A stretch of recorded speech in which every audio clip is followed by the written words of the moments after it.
Hi, Bashar. And to you, good day. I've tried for weeks to try to... You have what? You've tried for weeks to try? To formulate my question Yes. in a lighthearted way, or... Because the nature of my question is... I guess what? for me, it's not. It's negative. You are giving it a negative connotation then. Why? Mainly because I feel it. So, just because you feel something doesn't mean that you can't use the feeling to get in touch with the belief that's generating the feeling. You understand that you can't have a feeling about something unless you already believe something to be true? Did you know that? Yes. Are you sure? Yes. Well, then if you know that, then the idea of feeling something a certain way gives you an opportunity to recognize that the feeling is telling you that you have a belief that is generating that particular feeling. Therefore, if you have a feeling you don't prefer, don't hide it. By all means, own it, acknowledge it, accept it as yours, and at the same time use it and trace it back to what you would have to believe to be true about your relationship to something in life in order for the belief to generate that particular kind of feeling that you don't prefer. And just because you don't prefer a particular state of being doesn't mean you have to give it a negative connotation. You can simply objectively observe that it simply isn't representative of your vibrational preference without invalidating it. Make sense? Yes. But? Well, let me just get to the heart of the question. Oh, please. Is there such a thing as negative spirits attaching themselves to somebody? No. There is, however, the effect as if there is. There is, however, the experience as if there is. But mechanically speaking, that's not possible. What's actually happening with all those kinds of ideas, things you call negative being attachment, or what you call possession, or all of those concepts, this is actually what's mechanically happening. You, for whatever reason, are buying into a belief system that allows your energy frequency to match the energy vibration of beings such as you have described, and thus then you are creating out of your own energy a mirroring of their energy and a mirroring of the behavior they would have were they in your position. But you can at any time change your frequency and make yourself invisible to that reality. How do I do that? By acting on your highest joy, by having belief systems that you know are beliefs you prefer instead of holding on to beliefs you don't prefer. Because you see, you are creating your physical reality experience with what you believe to be true, what you define as most likely, most probable, most true. Whatever belief you buy into will be the reality you experience. But you can change that. If you know you can change your beliefs, you can also examine what beliefs you would prefer to have and know that when you decide that there's a belief you would prefer as opposed to the other one, that that belief will also be just as true and give you the same kind of experiences that are relevant to that belief as the other belief gave you. Because it's up to you to decide what beliefs are true for you at any given moment, and that determines the reality you experience. Does that make sense to you? It does. I'm not done. Okay. Just want to check in to make sure you're following along. Yes. All right. So the idea is to ask yourself, if I am having what you would typically call a negative experience, a negative feeling, you understand that that means you're holding on to a negative belief, a belief that, negatively speaking, is out of alignment with your true vibration, your preferred self. That's really, in a sense, all a negative belief is. It's mechanically segregative, separative, disconnective. That's all we mean by negative. It's not a value judgment. It's a mechanical description of the energy. A positive belief is integrative. You understand? Expanding in a unifying way. A negative belief is segregative, disconnecting in a discordant way. These are just the mechanical descriptions. So if you're having this negative so-called experience, it just means you're holding on to a belief that's out of alignment with your true vibration, which is always going to be a vibration of unconditional love and joy. That's your natural state.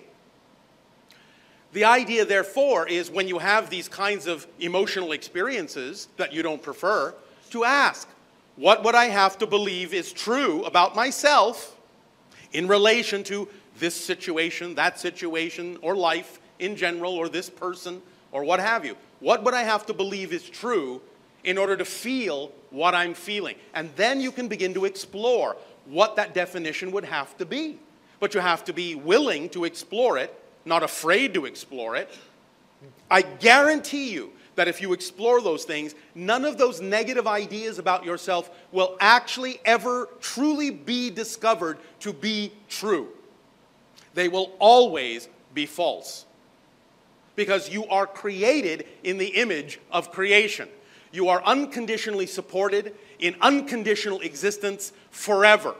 The very fact that you exist proves that to you, because if you exist, all that is, and creation must have known you had to exist, or it wouldn't be all that it could be.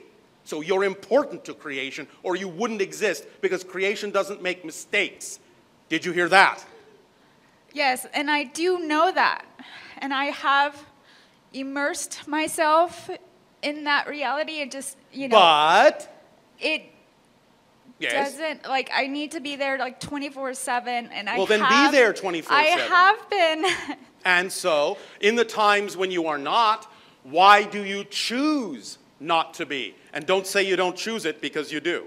It's usually in my dream Yes. state, Yes. which is where I am woken up and I Yes. perceive Yes. there's somebody there. That's all right. That happens to a lot of you. It's a common thing. But again, I understand that you may feel that fears are triggered, but understand the only thing that you're actually feeling are your own fears, your own negative belief, being amplified by being in the presence of other dimensional beings.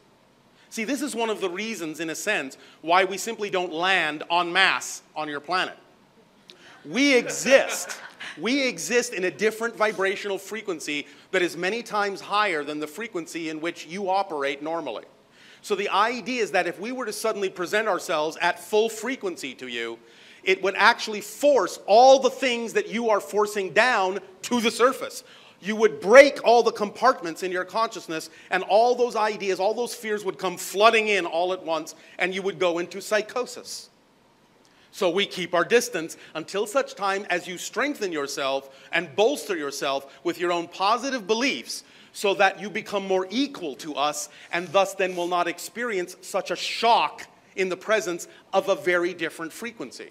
But from time to time, because of your own agreements, even though you may not remember them, you will come in contact with other beings from other dimensions that you have made agreements to do certain things with, and in those moments, because you're so used to the idea of the vibration of physical reality and the compartmentalization of consciousness that goes along with it, in those moments, all those walls, all those barriers may break down, and you may be forced to face some of the fears you may not be ready to integrate. But it's all right, because if that's happening to you, it does mean you actually are ready. It's just that you may not believe you are consciously.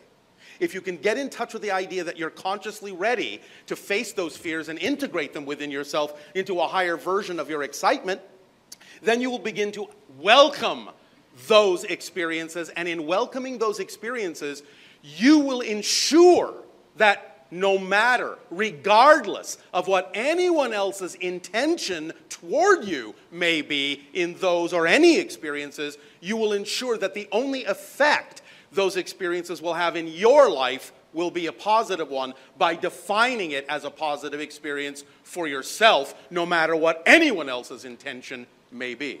Do you understand how this works? You see, this is what we were first describing, and why you asked the question if negative spirits can attach themselves to you. Because the idea is that everyone is their own energy, and the only way you can experience anything else is by agreeing to match that frequency. If you no longer agree to match the frequency of fear, then you will no longer experience the effects of fear in your life.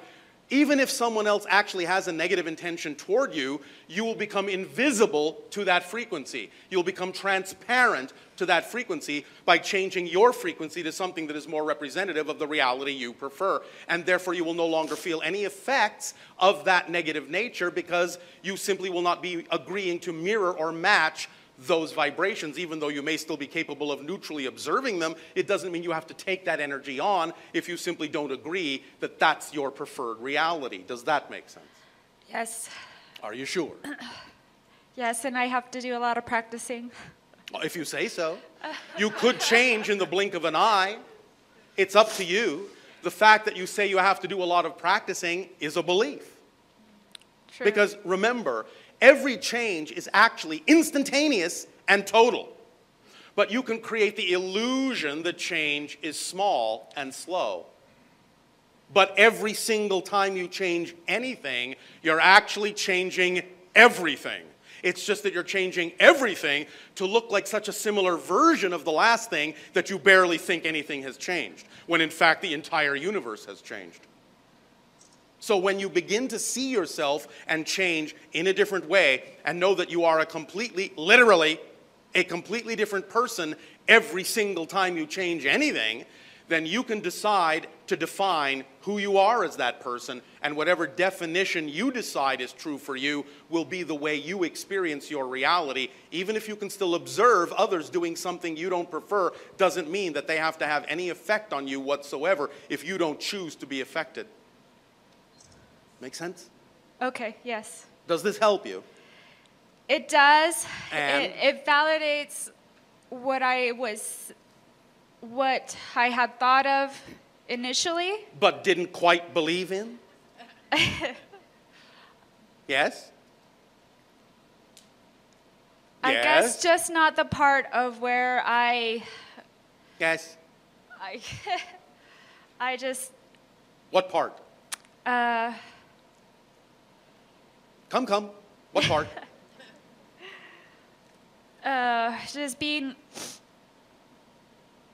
just rejecting it, because It's not about rejection. not rejecting, but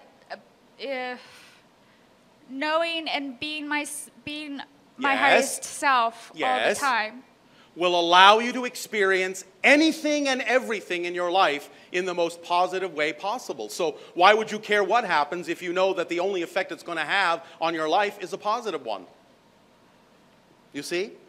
You get to the point where, and I don't mean this in a negative way, you don't care what happens. It doesn't matter what happens, because you know that anything that happens and everything that happens will only have a positive effect in your life. Why? Because that's what you choose. Period. There is no one to contradict you. No one in existence can contradict what you say is true for you. Thank you. Does that make sense? Yes. That's the power you have of creation. Understand, and again, I don't mean this in a negative way, although we understand it sounds a little funny in your language. The greatest gift you have all been given is that life is fundamentally meaningless. It doesn't have built-in automatic meaning. You were created, you were designed to give meaning to life. So the meaning you give it is the effect you get from it. Without you putting any kind of meaning into it, there will be absolutely no automatic meaning at all. It just remains a neutral prop, a neutral experience, a neutral environment. But the second, the instant, you give it a meaning, consciously or unconsciously, positive or negative, that's exactly what gets reflected, because it's just a mirror. It's a neutral mirror. So if you're looking at a mirror and you see your reflection, and you look at your face in the mirror and you see that you're frowning or you're sad or afraid, you know you don't go over to the mirror and try to change the reflection in the mirror to a smile. It doesn't work that way. There's nothing there. All the light is bouncing back to you. But you know that if you decide to smile no matter what, the reflection has no choice but to smile back. It doesn't have a mind of its own. Thank you. Does that help you? Yes, it does. Then I will leave you with this. Pleasant dreams.